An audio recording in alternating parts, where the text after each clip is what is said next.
So ladies and gentlemen, how about a nice round of applause for Candy Wolff.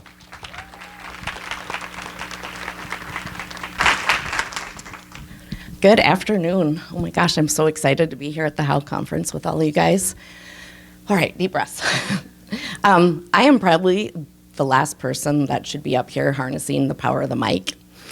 Truly, I didn't get up one day and decide, I'm going to be a speaker. I'm going to go tell my story. Nope, speaking actually kind of found me, and it was through my amazing network of people. And KJB looking at me and telling me I had an opportunity in front of me, and I said I was scared to death, and she said, grab it, go with it, and run. And I did. So every time I'm able to get up on the stage, this is a win for me. And this is my security blanket, just to let you know. So I am living now. Now is my acronym for networking, opportunity, and winning.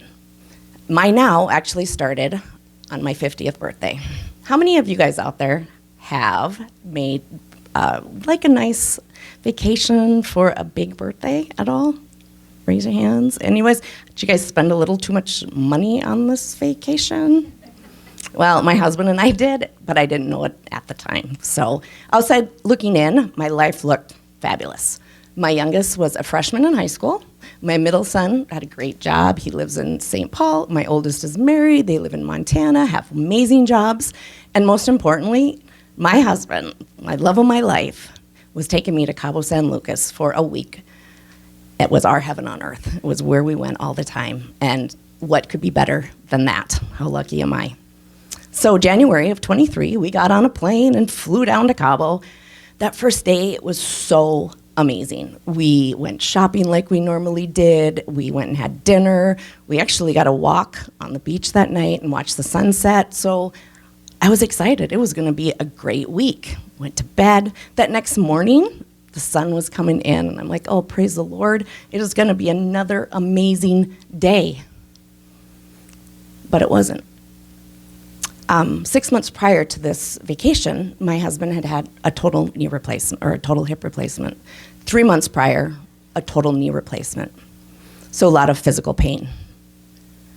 But then, to add to it, 5 years prior, he lost his job of 25 years and was unable to successfully find another job. So needless to say, that walk on the beach that night, if anyone's had knee surgery, did him in.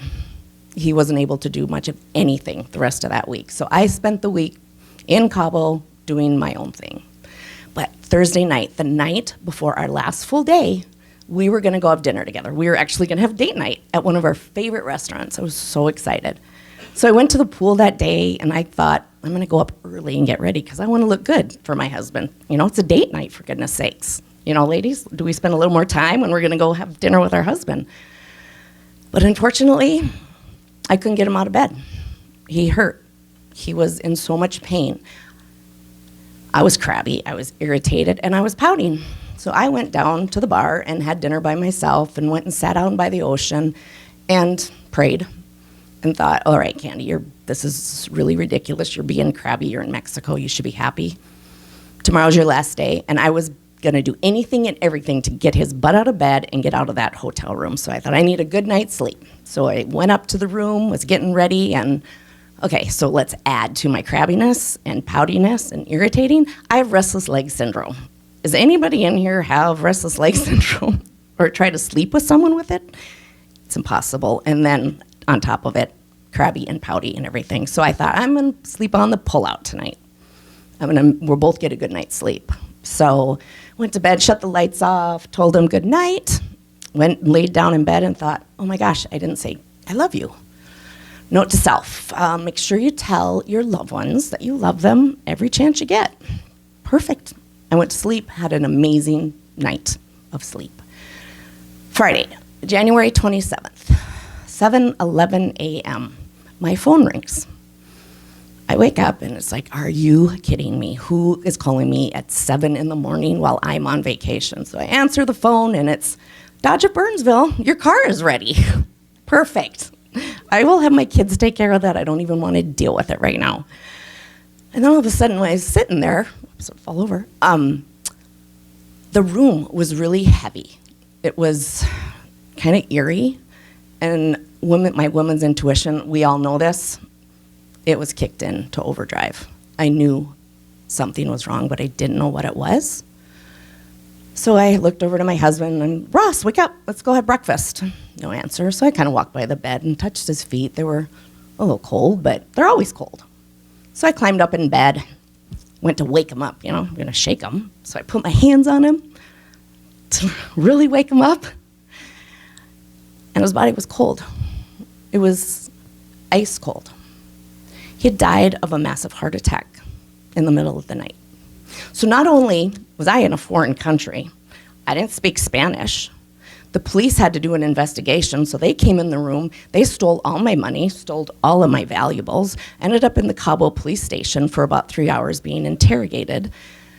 I didn't know how I was going to get my husband's body home, let alone how I was going to get home, let alone if I was ever going to go home again to see my boys.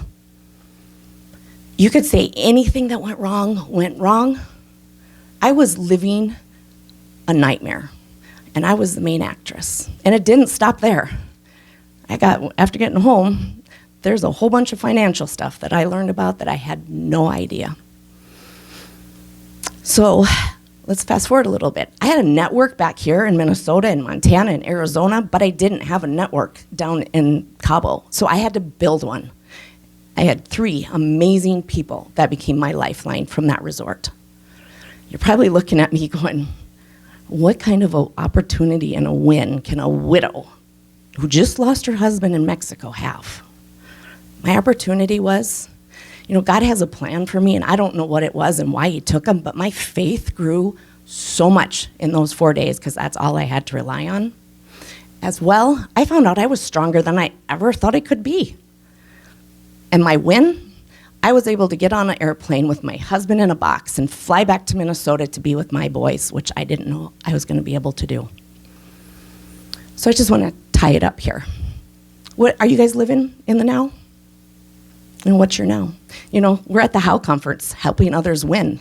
Look around. There's so many people that you should be networking with. There's so many opportunities in this room that you can be celebrating wins all the time. It's only been a little over 18 months since I've lost my husband.